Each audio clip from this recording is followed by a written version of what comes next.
पितर कौन बनते हैं? जिनके लिए श्राद्ध। देवताओं के लिए यज्ञ होता है, देवताओं के लिए यज्ञ, और पितरों के लिए तर्पण श्राद्ध होता है।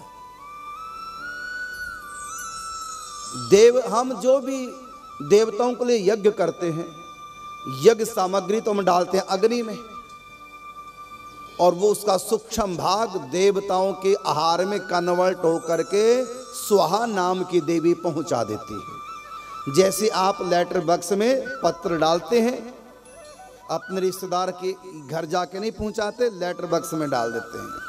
फिर डाकिया आएगा, सरकारी विभाग का कर्मचारी आएगा, वो पहुंचा देगा तुम्हारे जहाँ का भी एड्रेस लिखा हुआ है। जैसे यहाँ डाक व्यवस्था है, इसी प्रकार आध्यात्म जगत में भी डाक व्यवस्था है। तो देवताओं के लिए जो आप आहुति देते हैं, तो देवताओं के डाकिए का नाम है स्वाहा देवी। ये अग्नि की पत्नी है, दुर्गा के 16वें अंश से ये प्रकट हुई है। देवी भागवत पुराण में इनकी विस्तार से कथा आती है। ये स्वाहा देवी है। ये जो भी हम हवन सामग्री हवन में आहुति देते हैं, उसको देवताओं के आहार में कन्वर्ट करके, रूपांतरित करके देवताओं को पहुंचा देती है। ये देवताओं का डाक विभाग है, जो मृत्यु लोक से देवताओं के निमित्त जो हमने सामग्री हवन किया मंत्रों से, उन्हीं देवताओं के पास ये देवी पहुंचा देती है। अब पितरलोक आ जाओ, तो पितरों के पास वहां अलग डाकी विभाग है। उस डाकी का नाम है स्वधा देवी। इसकी भी देवी भागवत पुराण में कथा आती है। ये स्वधा देवी ये क्या करती है? जो भी हम श्राद्ध पितरों के निमित्त करते हैं, तर्पण करते हैं, ये स्वधा देवी पितरों के आहार के रूप में हमारी दी हुई सामग्री को कन्वर्ट करके पितरों तक पहुंचा देती है। जैसे लेटर बॉक्स के लिए, लेटर डालने के लिए जगह जगह लेटर बॉक्स बने होते हैं लाल रंग के, उनमें डाला जाता है। कहीं और बॉक्स में डाल दो, अपने गोलक में डाल दो जिसमें तुम नोट डालते हो, तो नहीं जाएगा। हर बॉक्स में नहीं, एक सरकारी नियम है, उस नियम के अनुसार जो रजिस्टर्ड है उसी बॉक्स में जाएगा, तभी आगे पहुंचेगा पत्र। तुम अपने घर में डिब्बा बना के रख दो, उसमें डाल दो, तो नहीं जाएगा। तुम्हारे वाला नहीं, जो निर्धारित सरकार के द्वारा है।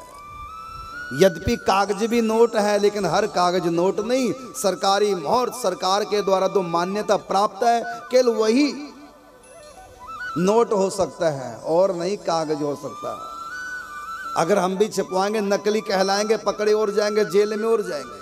एक कानून, एक रूल है। ऐसी परमात्मा के यहाँ का भी एक रूल है। देवताओं का रूल अलग, पितरों का रूल अलग। तो देवताओं के लिए कहा गया है, देवताओं को अगर आहुति उनको कुछ देना चाहो तो कैसे? तो अग्नि में डालना पड़ेगा। ये लेटर बॉक्स है देवता का, डाक विभाग का लेटर बॉक्स कौन सा है? अग्नि, उसमें डालना पड़ेगा। और पितरों को देना चाहोगे तो ब्राह्मण का मुख। देवताओं के लिए ब्राह्मण का मुख नहीं है, पितरों के लिए ब्राह्मण के मुख में आहुति डालनी है। ये हवन वाली आहुति ना डाल देना।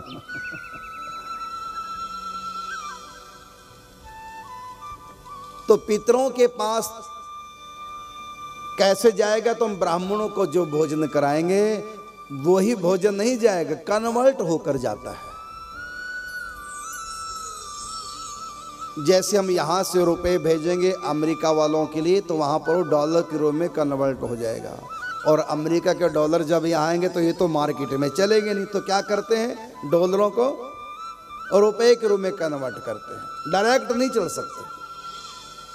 इसी प्रकार जो हम देवताओं को देते हैं वो डायरेक्ट नहीं मिलेगा, कन्वर्ट हो करके जो उनको वहाँ जो चलता है। देवताओं के यहाँ क्या चलता है? सोमरस।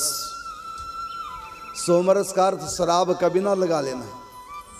जो सड़ा के बनाई जाए वो शराब, और जो जलाकर बनाई जाए वो सोमरस होता है। जलने में और सड़ने में बहुत अंतर है। जो सड़ा करके गंदा पानी बनाया जाए वो शराब है, वो अपराध है। और जो जला देते हैं ना, जलकर भस्म हो जाती है। देखा ना, सोने की भस्म सोने से भी कीमती होती है, अब्रक की भस्म अब्रक से भी कीमती होती है, क्योंकि वो जला करके बनाई गई है। मोती की भस्म मोती से भी कीमती होती है। दूध को गर्म करो, एक गिलास दूध की जो कीमत है, हमने गर्म कर दिया, उसमें थोड़ा सा खट्टा मिला दिया, अगले दिन वो एक गिलास दही बन गया, तो कीमत बढ़ गई कि वही रहेगी?